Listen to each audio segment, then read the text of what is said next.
రాజధాని అమరావతిపై కక్షగట్టిన గత వైసీపీ ప్రభుత్వం రాష్ట్ర సచివాలయాన్ని నిర్లక్ష్యం చేసింది. పాలనకు గుండెకాయ లాంటి సచివాలయానికి అప్పటి సీఎం జగన్ అప్పుడప్పుడు మాత్రమే రావడంతో మంత్రులు, అధికారులు కూడా భవనాన్ని పట్టించుకోలేదు. తీవ్ర నిర్వహణ లోపంతో రాష్ట్ర సచివాలయం తలడిల్లుతోంది. టైల్స్ పగిలిపోయి చెత్తా చెదారంతో లక్షలు ఖర్చు చేసిన కొన్న స్మార్ట్ సైకిల్ తుప్పుపట్టి దర్శనమిస్తున్నాయి. రాష్ట్రాన్ని విధ్వంసం చేసిన గత వైకాపా ప్రభుత్వ ఛాయలు రాష్ట్ర సచివాలయం పైన పడ్డాయి. 5 ఏళ్ల పాటు ముఖ్యమంత్రి సచివాలయానికి రాకపోవడంతో అధికారులు నిర్లక్ష్యం చేశారు.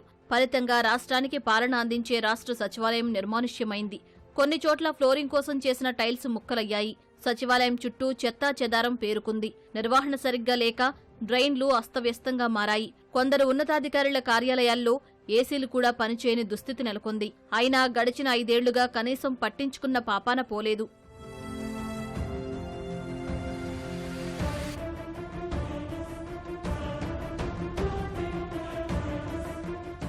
అమరావతిపై గత సర్కారు ఎంత కక్షగట్టిందనడానికి ఈ స్మార్ట్ సైకిళ్లే సాక్ష్యం.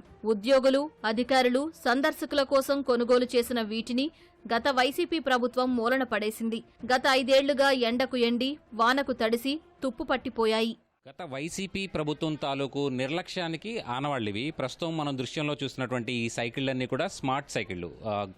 టీడీపీ హయాంలో ఇక్కడ సచివాలయం నిర్మించిన సమయంలో కొనుగోలు చేసినటువంటి స్మార్ట్ సైకిళ్లన్నీ కూడా అధికారులు, ఇక్కడ ఉన్నటువంటి సచివాలయంలో పనిచేసేటువంటి ఉద్యోగులు, సందర్శకులు ఇలా ఎవరైనా సరే ఈ సైకిళ్లను వినియోగించుకొని ఇక్కడ ఈ సచివాలయ ప్రాంగణంలో తిరిగాడేందుకు అప్పట్లో ఒక్కొక్క సైకిల్ను 1,20,000 రూపాయలు వెచ్చించి కొనుగోలు చేశారు. పూర్తిగా జీపీఎస్ ఆధారంగా పనిచేసేటువంటి ఈ సైకిళ్ల ద్వారా సాయంత్రం విధులు ముగించుకున్న తర్వాత ఉద్యోగులంతా కూడా వ్యాయామం చేసుకునేందుకు, అలాగే వ్యాహ్యాల కోసం ఈ సైకిళ్లను వినియోగించుకునేవాళ్ళు. కానీ గత ప్రభుత్వం 2019 తర్వాత అధికారంలోకి వచ్చినటువంటి వైసీపీ ప్రభుత్వం అమరావతిని ఎలా అయితే నిర్లక్ష్యం చేసిందో ఈ స్మార్ట్ సైకిళ్లను కూడా పూర్తిగా నిర్లక్ష్యం చేసింది.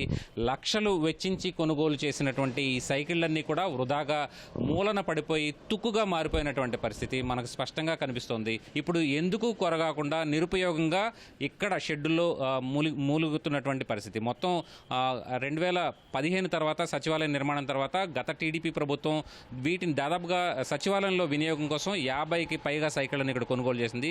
వేర్వేరు ప్రాంతాల్లో ఈ స్మార్ట్ సైకిళ్లని స్మార్ట్ బైక్ అనే సంస్థతో ఒప్పందం చేసుకుని మరి వీటిని ఏర్పాటు చేశారు. కానీ గత ప్రభుత్వ వైసీపీ నిర్లక్ష్యం వల్ల ఇవన్నీ కూడా తుక్కుగా వికరగించుకోవాల్సినటువంటి పరిస్థితి.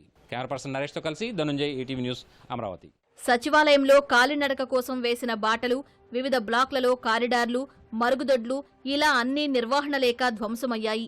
వీటన్నింటినీ పునరుద్ధరించాల్సిందిగా ఉద్యోగులు ప్రభుత్వాన్ని కోరుతున్నారు.